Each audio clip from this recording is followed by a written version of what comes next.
It's past midnight in New York City. The streets are mostly empty, and Central Park is cloaked in dense fog. The city lights are faint, blurred through the mist. A distant car horn echoes.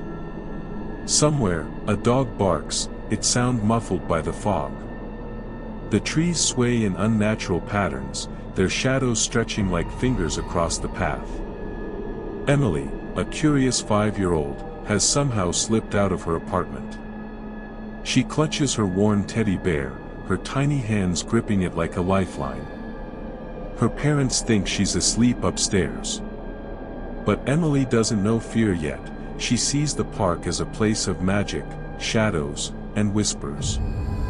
A low humming sound begins, barely noticeable at first, like a tuning fork vibrating the air around her. Shadows in the fog seem to move against logic, bending around corners, retreating and returning as if alive. A street lamp flickers repeatedly. Each flicker seems synchronized with the humming, and Emily instinctively glances upward. Emily stops near a small clearing. Above the park, the fog begins to shimmer unnaturally. A silver light descends, pulsing like a heartbeat. It's unlike anything she's seen, too bright to be a reflection, too silent to be a helicopter. She takes a step back. Her teddy bear trembles in her hand. Then, with no warning, Emily feels her feet leave the ground. She's rising, slowly at first, then faster, toward the glowing light. The park below becomes a blur, the city sounds swallowed by the hum. Her eyes widen. Emily struggles to scream, but no sound escapes.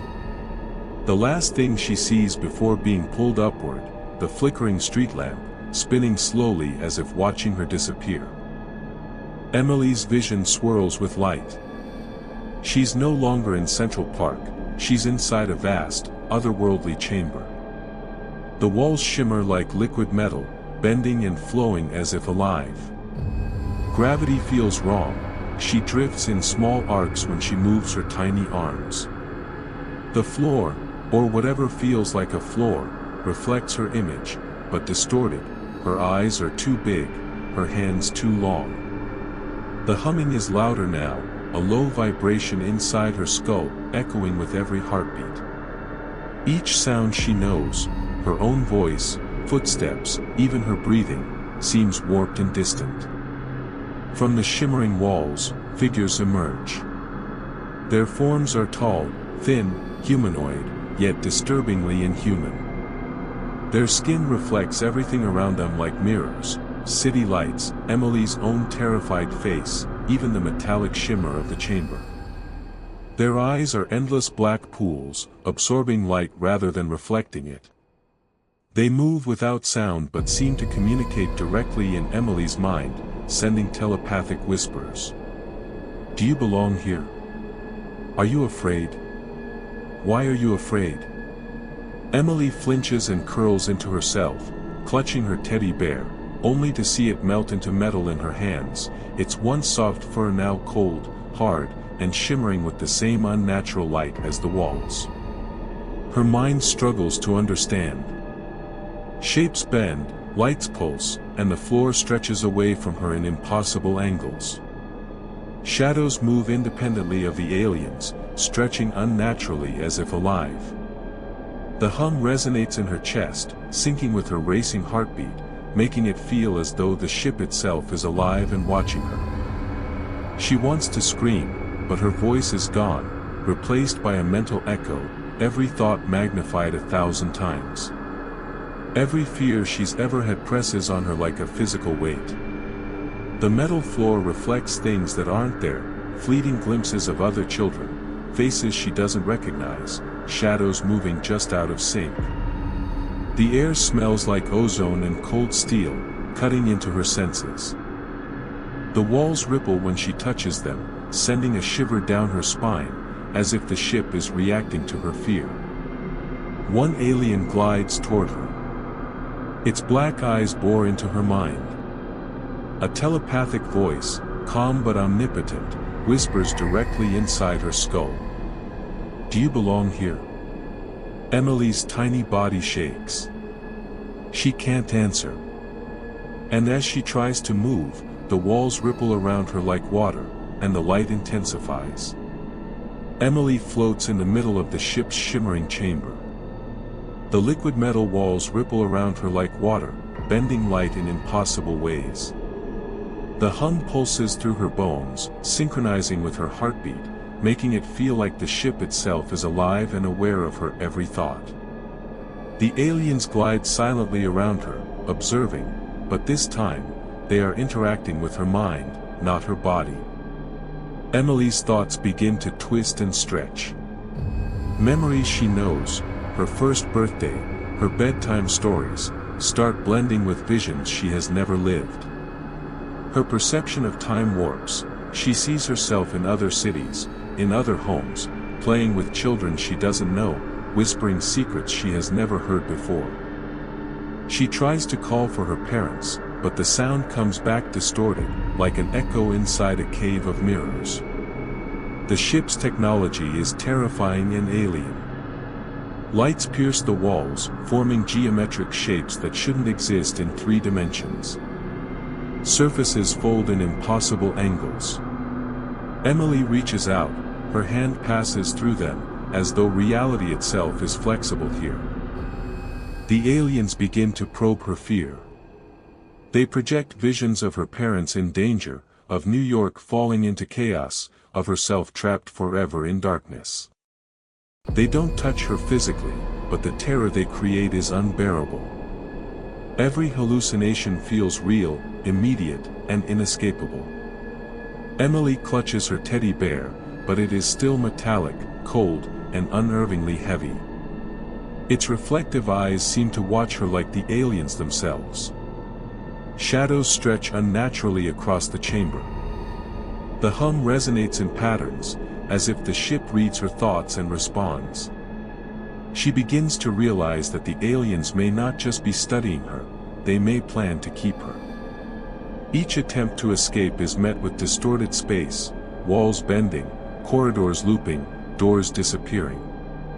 The terror is psychological and relentless, leaving her shaken but physically unharmed. Just when Emily feels she might be trapped forever, the ship convulses. Light floods her vision.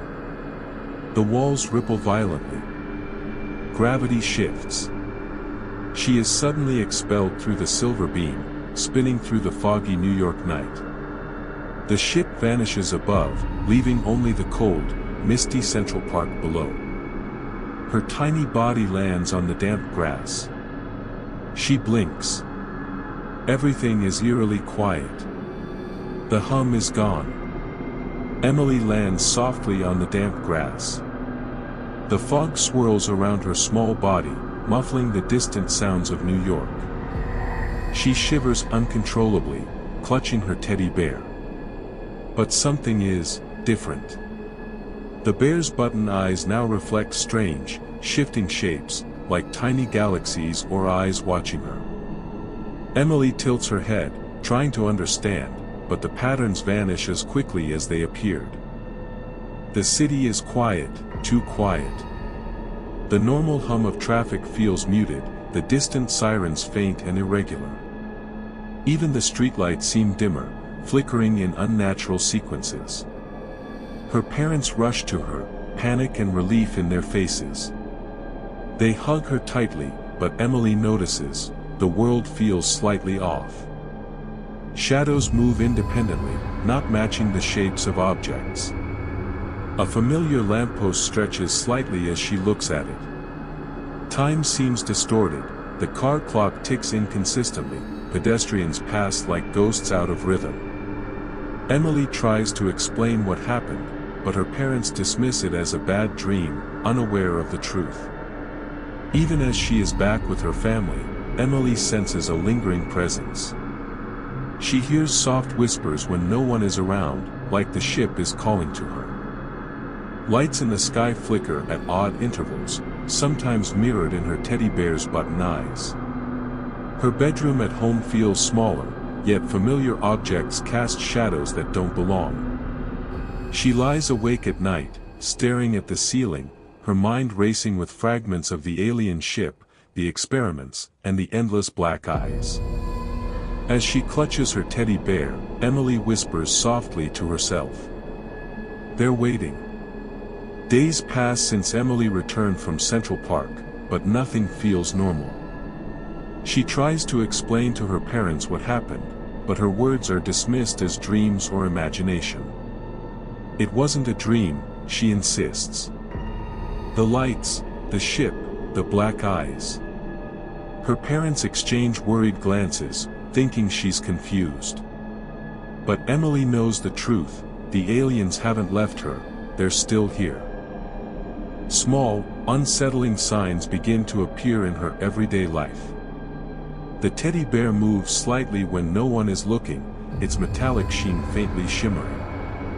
Objects in her room shift positions, books, toys, even her clothes, without explanation. Neighbors notice strange, flickering lights in the sky above her apartment at odd hours. Reflections in mirrors seem to linger longer than they should, sometimes showing glimpses of shadowy figures behind her. Emily's fear grows daily. Every glance at the night sky, every shadow in her room, feels like a watchful presence, reminding her that she is not alone. At school, she notices classmates' reflections blink differently, or the cafeteria lights pulse faintly in sync with the hum she heard on the ship. The alien presence is subtle but constant, blending into reality so perfectly that no one else notices, except her. Emily begins talking quietly to herself, repeating things the aliens taught her, like a connection she cannot break. One night, Emily sits on her bed, the city lights glowing through her window. The teddy bear's eyes shimmer faintly, reflecting unfathomable shapes. She looks up at the sky, her small face pale, her voice trembling but firm. They're coming back for me, and soon.